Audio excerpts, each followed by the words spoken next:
বিসমিল্লাহ আলহামদুলিল্লাহ ওয়াসসালাতু ওয়াসসালামু আলা রাসূলিল্লাহ ওয়া আলা আলিহি ওয়া সাহবিহি ওয়া মান ওয়ালাহ মা বা'দ। আজকের আলোচনাটি হবে ইনশাআল্লাহ এই পুরো মাসের সবচেয়ে গুরুত্বপূর্ণ একটি পার্ট। আমরা যদি আজকের বিষয়টি ঠিকমতো বুঝতে পারি তবে ইনশাআল্লাহ ভবিষ্যতের আলোচনাগুলো বোঝা আমাদের জন্য অনেক সহজ হয়ে যাবে। আমরা এতক্ষণ দোয়ার বাস্তবতা নিয়ে কথা বলেছি। আমি আপনাদের কুরআন থেকে দোয়া সম্পর্কিত সবচেয়ে গুরুত্বপূর্ণ কিছু আয়াত শুনিয়েছি, আর প্রতিটি আয়াতেই কোনো ব্যতিক্রম ছাড়া আল্লাহ সুবহানাহু ওয়া তাআলা নিঃশর্তভাবে ঘোষণা করেছেন, আমি তোমাদের দোয়ার উত্তর দেব, আমি সাড়া দেব। আমি এই সিরিজটি শুরু করেছিলাম সেই আয়াত দিয়ে, যা এই পুরো মাসের মূল প্রতিপাদ্য। যখন আমার বান্দা আমার সম্পর্কে জিজ্ঞাসা করে, আমি তো কাছেই আছি, আমি আহ্বানকারী ডাকে সাড়া দেই যখনই সে আমাকে ডাকে। আল্লাহ এখানে কোনো শর্ত দেননি। আল্লাহ নিশ্চিত করেছেন উজিবু, অর্থাৎ আমি উত্তর দেবই। অন্য একটি আয়াতে আল্লাহ বলেছেন, তোমাদের রব বলেছেন তোমরা আমাকে ডাকো, আমি তোমাদের ডাকে সাড়া দেব। সূরা রহমানের আয়াতে যেমনটি গতকাল বলেছিলাম, আসমান ও জমিনে যা কিছু আছে সবাই তার কাছেই চায়। প্রতিটি মুহূর্তে তিনি কোনো না কোনো কাজে রত।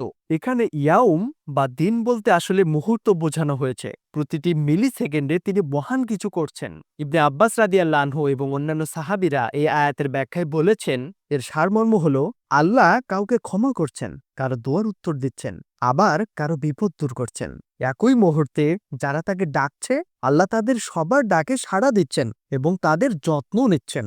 তাহলে সমস্যাটা কোথায়? প্রশ্নটা আসলে কি? প্রশ্নটা হলো, যদি আল্লাহ উত্তর দেওয়ার গ্যারান্টি দিয়ে থাকেন তবে আমরা সেই উত্তর দেখতে পাই না কেন? কেউ হয়তো বলতে পারেন, আমি তো দোয়া করেই যাচ্ছি, কিন্তু কই, আমি তো কোনো ফলাফল দেখছি না। আজ আমরা যদি এই প্রশ্নের উত্তরটা বুঝে নিতে পারি, ইনশাআল্লাহ বাকি পথ চলা আমাদের জন্য সহজ হবে। আমরা এর উত্তর দেব ঠিক আমাদের নবীজি সাল্লাল্লাহু আলাইহি ওয়াসাল্লামের কথা দিয়ে। মুসনাদে আহমদ ও আবু দাউদ শরীফে বর্ণিত একটি সহিহ হাদিসে কি রাসূল সাল্লাল্লাহু আলাইহি ওয়াসাল্লাম বলেছেন, এমন কোনো মুসলিম নেই যে আল্লাহর কাছে দোয়া করে আর আল্লাহ তাকে তিনটি জিনিসের একটি দান করেন না।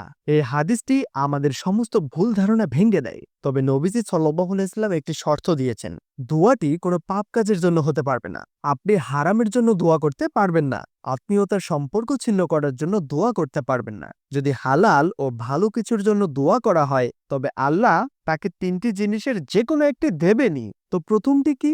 আল্লাহ তার ডাকে সাড়া দেবেন এবং সে যা চেয়েছে হুবহু তাকে তাই দেবেন। আর দ্বিতীয়টি, অথবা আল্লাহ তার এই দোয়াকে আখিরাতের জন্য জমা করে রাখবেন। তিনি এর সমপরিমাণ সওয়াব বা প্রতিদান পরকালের জন্য সংরক্ষণ করবেন। ভাবুন তো, আপনি চাইছেন আর আল্লাহ প্রতিবার আপনার অ্যাকাউন্টে জমা করছেন। এটা একটা হালাল ব্যাংক ব্যালেন্সের মতো। আল্লাহর ব্যালেন্স, কিয়ামতের দিন আপনি তা দেখতে পাবেন। আপনার প্রতিটি দোয়ার অনুপাতে আল্লাহ সেই প্রতিদান আপনার জন্য সঞ্চয় করে রেখেছেন। আপনি হয়তো দুনিয়ায় তা দেখছেন না, কিন্তু উত্তরটা সেখানে জমা আছে। আর তৃতীয়টা, অথবা আল্লাহ তার থেকে কোনো বিপদ বা মুসিবত দূর করে দেবেন যা তার ভাগ্যে লেখা ছিল। হয়তো তার জীবনে বড় কোনো পরীক্ষা আসার কথা ছিল, কিন্তু শুধু তার বারবার দোয়া করার কারণে সেই পজিটিভ দোয়ার বিনিময়ে আল্লাহ তার জীবন থেকে একটি নেগেটিভ বা বিপদ ছড়িয়ে দিলেন। আপনি যদি বুঝতে পারেন যে ইজাবা বা কবুল হওয়ার অর্থ এটাই, তাহলে আপনি কখনোই বলবেন না যে আমি আমার দোয়ার উত্তর দেখছি না। কারণ আরবি শব্দ ইজাবা এর অর্থ হলো সাড়া দেওয়া। এর মানে এই নয় যে আপনি যা চেয়েছেন তাই পাওয়া। এর অর্থ হলো আল্লাহ আপনার ডাকে সাড়া দিয়েছেন, আর এটা নিশ্চিত। প্রতিবার আপনি যখন দোয়া করেন আল্লাহ সাড়া দেন। হয়তো আপনি যা চেয়েছেন তা পাচ্ছেন না, অথবা সব পাচ্ছেন, অথবা কোনো বিপদ কেটে যাচ্ছে, কিন্তু কোনো না কোনো কিছু পাচ্ছেনই, এখন পরের প্রশ্নে আসি, যদি সব দোয়াই কবুল হয় তাহলে দোয়ার এত নিয়ম কানুন, আদব, সময় বা কদরের রাতের কি দরকার? আমি কেন অজু করে হাত তুলবো? কেন লাইলাতুল কদর খুঁজবো যখন আমাকে বলাই হচ্ছে সব দোয়াই কবুল হয়? এর উত্তর দুটি, খুব ভালো করে বুঝুন। এক, দোয়ার আদব, বিশেষ সময় বা বিশেষ অবস্থা যেমন রোজা রাখা, এগুলো মেনে চললে 1 নম্বর ক্যাটাগরির সম্ভাবনা বেড়ে যায়। অর্থাৎ আপনি যা চেয়েছেন দুনিয়াতেই হুবহু তা পাওয়ার চান্স বাড়ে। কারণ আমরা মানুষ, আমরা খুব তাড়াহুড়া করি, আমাদের মন ছোট, আমরা নগদটাই চাই। যদিও আখিরাতের প্রতিদান অনেক বেশি উপকারী, তবুও আমাদের মন চায় এখনই পেতে। তাই যখন আমরা আদব ও সময় মেনে দোয়া করি, তখন আমরা যা চাই তা পাওয়ার সম্ভাবনা বেড়ে যায়। আর ২ নম্বরটা, যখন আমরা কষ্ট করে আদব মেনে শেষ রাতে বা কদরের রাতে দোয়া করি, তখন আসলে আমাদের ২ ও ৩ নম্বর ক্যাটাগরির প্রাপ্তি আরও বেড়ে যায়। সাধারণ রাতের চেয়ে কদরের রাতে দোয়া করার সোয়াব বহুগুণ বেশি। সুতরাং এই বিশেষ সময়গুলো আল্লাহর সাড়ার পরিমাণ বা ভলিউম বাড়িয়ে দেয়। আমি ২টি চমৎকার হাদিস দিয়ে শেষ করব। আবু দাউদ শরীফে এসেছে, রাসূল সাল্লাল্লাহু আলাইহি সাল্লাম বলেছেন, নিশ্চয়ই আল্লাহ হাইয়ুন করিম, তিনি অত্যন্ত লজ্জাশীল ও পরম দয়ালু। তিনি তার বান্দার ব্যাপারে লজ্জা পান যখন বান্দা তার কাছে হাত পেতে কিছু চায় আর তিনি সেই হাত দুটিকে খালি ফিরিয়ে দেবেন। দোয়ার উত্তর দেওয়া আল্লাহর পূর্ণতা ও মুহূর্তের অংশ।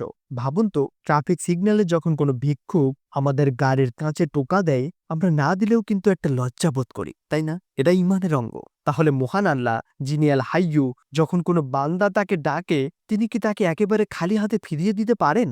অসম্ভব। একজন সাহাবী যখন শুনলেন যে আল্লাহ ৩টি জিনিসের একটি দেবেনই, তিনি বললেন, ইয়া রাসূলুল্লাহ, তাহলে তো আমরা বেশি বেশি চাইবো।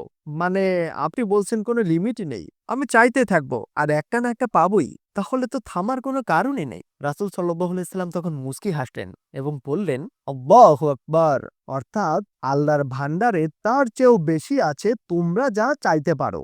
তাই হে মুসলিম, লোভী হন, এটা হালাল লোভ, আল্লাহর কাছে চান। আল্লাহ কৃপণ নন, আসমান ও জমিনের সব ধন ভাণ্ডার তাঁর হাতে। তাই চাইতে থাকুন, ছোট জিনিস হোক বা বড় জিনিস। সকালে চান, সন্ধ্যায় চান, আপনার প্রয়োজনেই চান। আর নিশ্চিত থাকুন, প্রতিবার আপনি যখন দোয়া করছেন, আল্লাহ তার উত্তর দিচ্ছেন ইনশাআল্লাহ। আগামী পরশু আমরা এই বিষয়ে আরো আলোচনা করব। আসসালামু আলাইকুম ওয়া রাহমাতুল্লাহি ওয়া বারাকাতুহু। وتأبى في الهوى قربي فتب مما جنيت عسى تعود إلى